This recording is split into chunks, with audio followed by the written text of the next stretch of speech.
बिस्मिल्लाहिर्रहमानिर्रहीम बिस्मिल्लाहिर्रहमानिर्रहीम अस्सलामुअलैकुम। ये रेट्रोसिंथेसिस का लेक्चर नंबर 2 है। आज हम लोगों ने FGIE डिस्कस करना है। लास्ट लेक्चर में मैंने आप लोगों को बताया डिस्कनेक्शन अप्रोच क्या होती है, उनकी कुछ गाइडलाइंस इंपॉर्टेंट बताई। अगर आप लोगों ने प्रीवियस लेक्चर देखा है, अगर नहीं देखा, अगर इसे स्टार्ट करेंगे तो आप लोगों को, अगर नहीं वो देखा तो कभी इस लेक्चर की समझ नहीं आएगी। मैंने आप लोगों को लास्ट टाइम बताया कि सपोज़ करें हमारे पास ये बेंजीन मॉलिक्यूल है, ठीक है। इसके ऊपर NH2 ग्रुप लगा है। अब ये एनेलिन हो गया।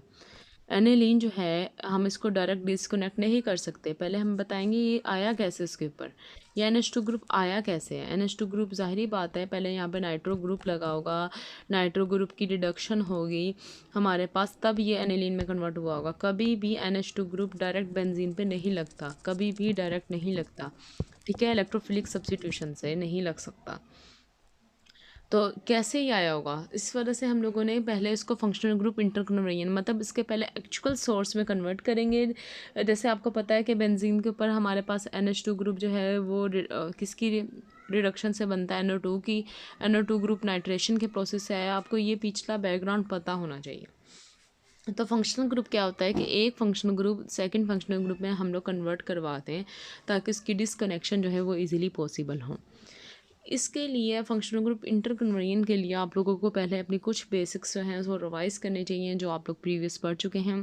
जैसे कि ऑक्सीडेशन क्या होती है, रिडक्शन क्या होती है, सब्स्टिट्यूशन क्या होती है, वो हम लोग यहाँ पे 1 बाय 1 रिवाइज़ करवाऊँगी मैं आप लोगों को, आप लोगों के प्रीवियस कॉन्सेप्ट्स। अगर किसी को नहीं भी आते, लाइक किसी के ऑर्गेनिक में नहीं इतनी ग्रिप, वो समझता है कि मुझे कैसे मैं याद करूँ, कैसे मैं सारा अपना प्रीवियस उठाऊँ। मुझे पता है स्टूडेंट जो है ना बहुत समझते हैं। तो इंशाल्लाह मैं आप लोगों को जो करवाऊँगी आप लोग इससे इजीली कर सकते हैं। आप लोग कुछ इंपॉर्टेंट रिएजेंट के नाम याद रखें मेरे साथ और उसको फर्दर आगे रेट्रो को प्रोसीड करवाएँ। सबसे पहले आप अपने ऑक्सीडेशन रिएक्शन के कुछ इंपॉर्टेंट रीजन को देखें, रिडक्शन के कुछ इंपॉर्टेंट रीजन को देखें, सब्स्टिट्यूशन के कुछ इंपॉर्टेंट रीजन्स को देखें।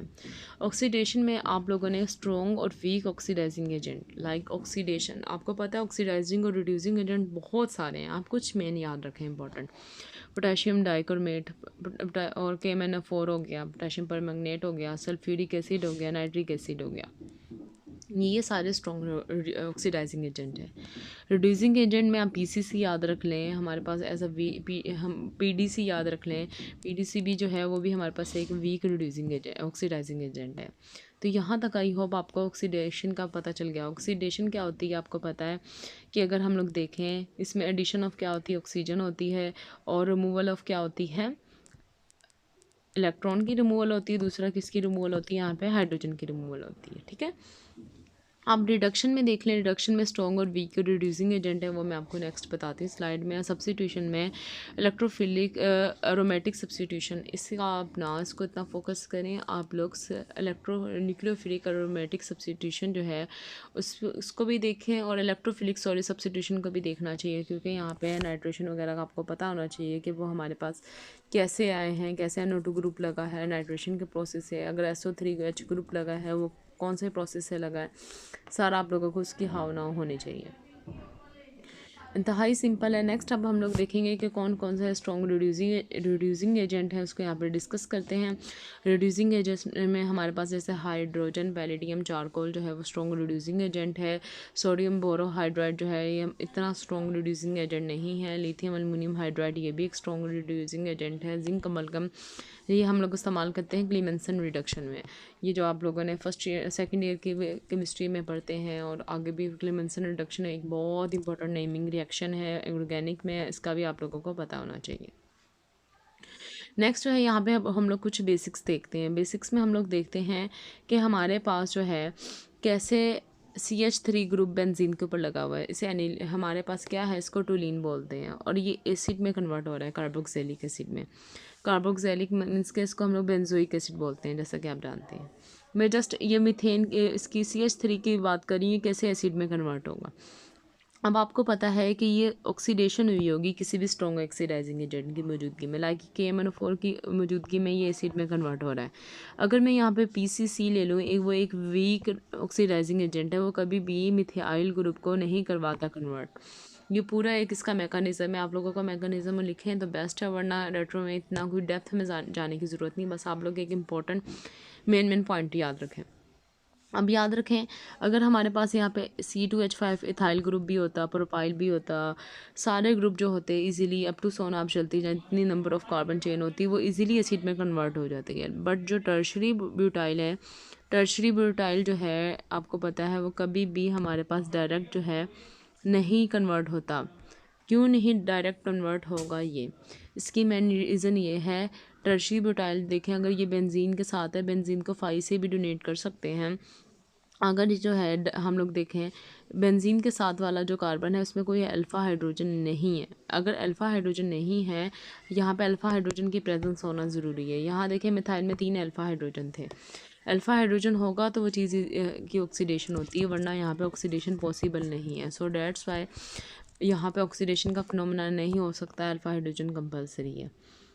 अच्छा, जब आप ये इम्पोर्टेंट पॉइंट ये है, जब आप उसकी रेट्रो लिखेंगे लाइक मैं कहूँ कि अब रेट्रो में क्या करना है, आप लोगों ने ये बताना है कि जो कार्बोक्सिलिक एसिड है ये किस में हुआ है, CH3 ग्रुप में, किस में, मिथाइल ग्रुप में, CH3 ग्रुप में, ठीक है।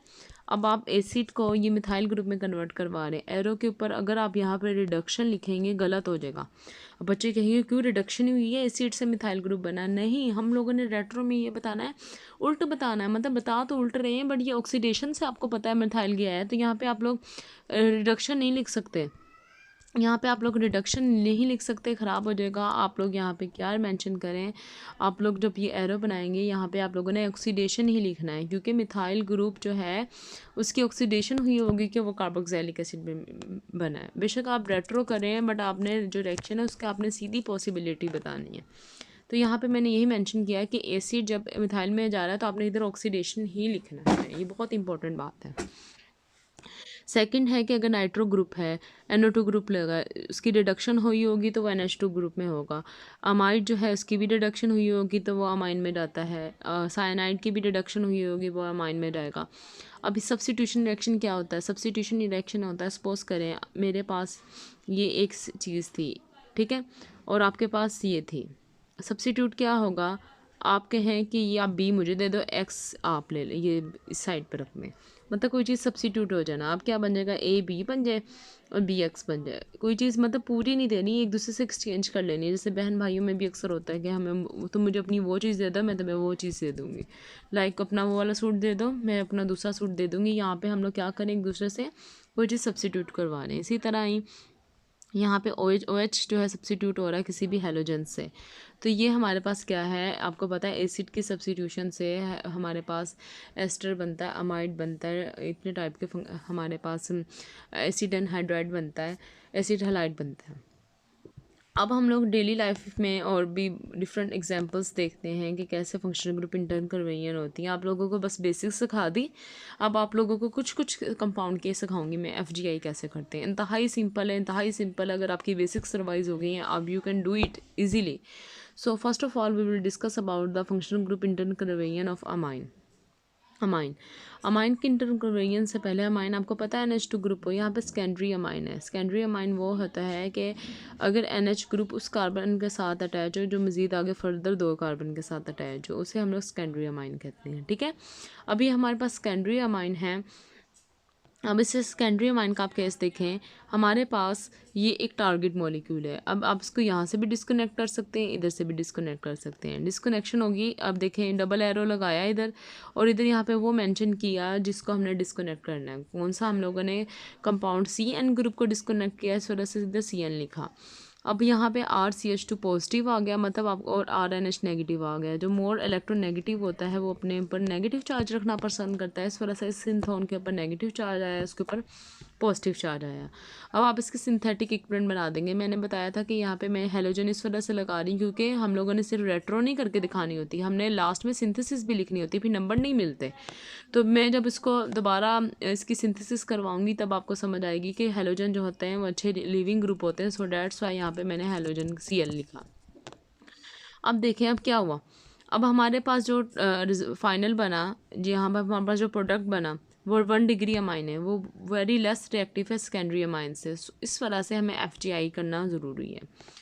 हमारे पास जो टारगेट मॉलिक्यूल होना है ना उसको लेस रिएक्टिव होना चाहिए प्रोडक्ट से। अब देखिए इधर प्रोडक्ट लेस रिएक्टिव बन गया और टारगेट मॉलिक्यूल है वो मोर रिएक्टिव है। सेकेंडरी अमाइन क्यों ज़्यादा रिएक्टिव है? इधर 2 इलेक्ट्रॉन डोनेटिंग ग्रुप है, सो डेट्स वाई ये ज़्यादा रिएक्टिव है। इधर 1 इलेक्ट्रॉन डोनेटिंग ग्रुप है, ये कम रिएक्टिव है। तो टारगेट मॉलिक्यूल हमारे पास ज़्यादा रिएक्टिव है और प्रोडक्ट हमारे पास जो है वो लेस प्रोडक्ट जो है वो लेस रिएक्टिव बना है। तो अब हम लोग क्या करवाएंगे इसकी, इस तरह से FGI करवाएंगे। FGI करवाएंगे, देखते हैं कि क्या कैसे FGI इसकी पॉसिबल है। अब हम लोग इसकी एग्जांपल देखते हैं। यहाँ से हमारे पास ये टारगेट मॉलिक्यूल है, FGI रिडक्शन करवाई। रिडक्शन आप यहाँ पर रिडक्शन की जगह लिथियम एल्युमिनियम हाइड्राइड लिख लें। यहाँ पे जोन से अभी आपको मैंने पीछे रिवाइज करवाए हैं।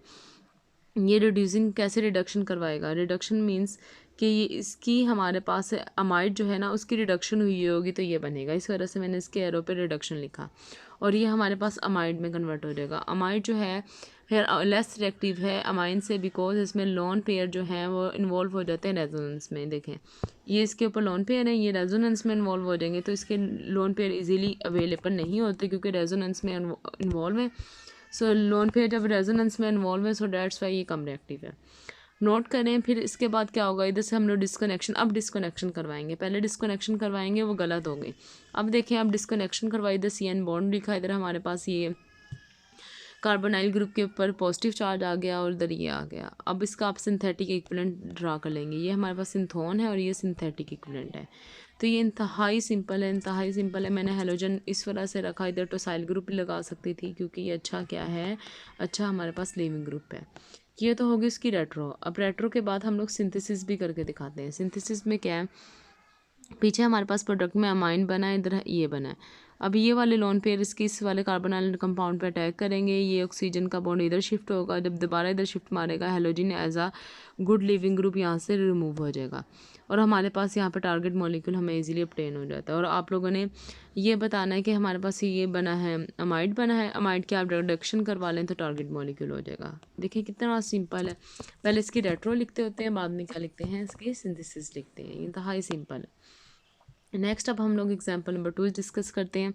एग्जांपल नंबर 2 में देखें हमारे पास दोबारा सेकेंडरी अमाइन है। अगर मैं इसको डायरेक्ट सब्स्टिट्यूट करवा दूँ तो रीज़न बता दिया, प्राइमरी अमाइन बनेगा। तो प्राइमरी अमाइन हमारे पास कम रिएक्टिव होता है, प्रोडक्ट जो है उसका कम रिएक्टिव होना ज़रूरी है। अब इसकी फंक्शन ग्रुप इंटर करवाएंगे तो ये किस में कन्वर्ट हो जाएगा, इसमें कन्वर्ट हो जाएगा अमाइड में। फिर आप इसके यहाँ पे हम लोग ब्रेकेज करवा देंगे, इधर से इधर N के ऊपर नेगेटिव चार्ज है, इधर कार्बोनाइल के ऊपर पॉजिटिव चार्ज है। फिर आप इसके सिंथेटिक इक्विवेलेंट ड्रा कर लेंगे। अब सिंथेसिस कैसे हुई होगी, ये जो लोन पेयर हैं इसके लोन पेयर इस कार्बोनाइल कंपाउंड पे क्या करेंगे, अटैक करेंगे, जिसकी बिहाफ पे हमारे पास ये ऑक्सीजन का बॉन्ड इधर शिफ्ट होगा। जब ये दोबारा अपनी शिफ्टिंग कराएगा तो ये हेलोजन क्लोरीन ईजिली रिमूव हो जाएगा। फिर हमारे पास इधर अमाइड बन जाएगा। फिर हम लोग लिथियम एल्युमिनियम हाइड्राइड से ये हमारे पास इजीली कन्वर्ट हो जाता है। याद रखिएगा रेट्रो को डबल एरो से हमने बताना था जब हमने इसकी सिंथेसिस लिखनी होती है। देखिए मैंने सिंगल एरो इस्तेमाल किए हैं, तो अगर आप वहाँ पे डबल एरो इस्तेमाल करेंगे तो आपका जो है सारा गलत हो जाएगा। सिंथेसिस में हमेशा हम लोग सिंगल एरो से ही शो करवाते हैं, ठीक है। अब नेक्स्ट जो है डिस्कस करेंगे हम लोग एग्जाम्पल नंबर 3। अब देखिए ये भी टारगेट मॉलिक्यूल है, कितना अजीब सा है, कन्फ्यूज़ हो जाते हैं बच्चे देख के। अब हम लोग FGI करवाएंगे, अमाइड में कन्वर्ट हो जाएगा। अमाइड में दोबारा इसकी डिस्कनेक्शन यहाँ से करा देंगे, ये NH नेगेटिव है और इधर हमारे पास सिंथोन है, इसके सिंथेटिक इक्विवेलेंट ड्रा कर देंगे। दोबारा आप इसकी सिंथेसिस लिख लें। अब मैकेनिज्म करवाने की कोई ज़रूरत नहीं है। सिंथेसिस में दोबारा देखें कार्बोनाइल ये इधर ये अटैक करेगा और ये हेलोजन रिमूव हो जाएगा और हमारे पास अमाइड बनेगा। रिडक्शन होगी तो टारगेट मॉलिक्यूल। रिडक्शन में ज़रूर लिखना ज़रूरी है किससे करवा रहे हैं, वरना नंबर डिटेक्ट होते हैं। ये जो था हमारा इंतहाई सिंपल, ये जो मैंने आपको पढ़ाया है ये इंतहाई सिंपल है। इसको इजीली अगर आप स्टडी करेंगे इंशाल्लाह आप इसको कर सकते हैं। यहाँ तक तो ये 3 एग्जांपल्स थी, आपको मैंने सिर्फ अभी अमाइन का केस पढ़ाया, आगे मज़ीद और केस पढ़ाऊँगी। एक्स्ट्रा जो है नेक्स्ट लेक्चर की तरफ मूव करने से पहले मैं आप लोगों को मैंने बताया था कि मैं कुछ इलेक्ट्रोफिलिक सब्स्टिट्यूशन और न्यूक्लियोफिलिक सब्स्टिट्यूशन का बता दूंगी कि इसमें हमारे पास सिंथोन क्या क्या हैं, वो किस रिएजेंट से आ रहे हैं, कौन से रिएक्शन से आते हैं। अगर सिंथोन हमारे पास R+ हो तो रिएजेंट वो हमारे पास RBr और कोई भी हमारे पास लुविस एसिड हो सकता है, जैसे AlBr3 हो सकता है क्योंकि अगर ब्रोमीन अटैच करवाएं। और ये फ्रीडर क्राफ्ट एल्काइलेशन के प्रोसेस से हो सकता है। एसाइलेशन होगा, अगर असाइल ग्रुप होगा तो ये फ्रीडर क्राफ्ट एसाइलेशन से, अगर नाइट्रो ग्रुप होगा तो ये नाइट्रेशन के प्रोसेस से। कैटालिस्ट भी देख लें हमारे पास इसमें कौन सा कैटालिस्ट है, H2SO4 है। अगर सल्फोनेशन देख लें तो SO3H ग्रुप है, तो ये सल्फोनेशन के प्रोसेस से। अगर हेलोजिनेशन करवानी है तो हमारे पास ये कोई भी हेलोजन ग्रुप और साथ लुइस एसिड है। ये इंतहाई सिंपल है। न्यूक्लियोफिलिक सब्स्टिट्यूशन में OH ग्रुप जो है SN1 रिएक्शन, OR ग्रुप होगा अल्कोहल से, ये भी SN1 रिएक्शन है। साइनाइड होगा, कॉपर साइनाइड में भी हमारे पास रेडिकल रिएक्शन हो सकता है। बोरोमीन कॉपर ब्रोमाइड की मौजूदगी में आयोडीन करवाना हो तो आप लोग इसके लिए हमारे पास आयोडीन के लिए हमारे पास कौन सा सोर्स है, हमारे पास डिफरेंट पोटाशियम आयोडाइड की मौजूदगी में करवा सकते हैं। अगर हम लोगों ने एरोमेटिक में करवाना हो तो हम लोग क्या करवाएंगे, AR ग्रुप इंट्रोड्यूस करवाना है तो ARH के थ्रू करवा सकते हैं। ये सारा ओवरऑल था, ये इंतहाई सिंपल है। आई हो आपको लेक्चर पसंद आया है। अगर मज़ीद वीडियो चाहते हैं तो काइंडली मेरे इस सीरीज़ को, मेरे वीडियोस को सब्सक्राइब करें ताकि आप तक और वीडियो पहुँचे। जज़ाकल्लाह।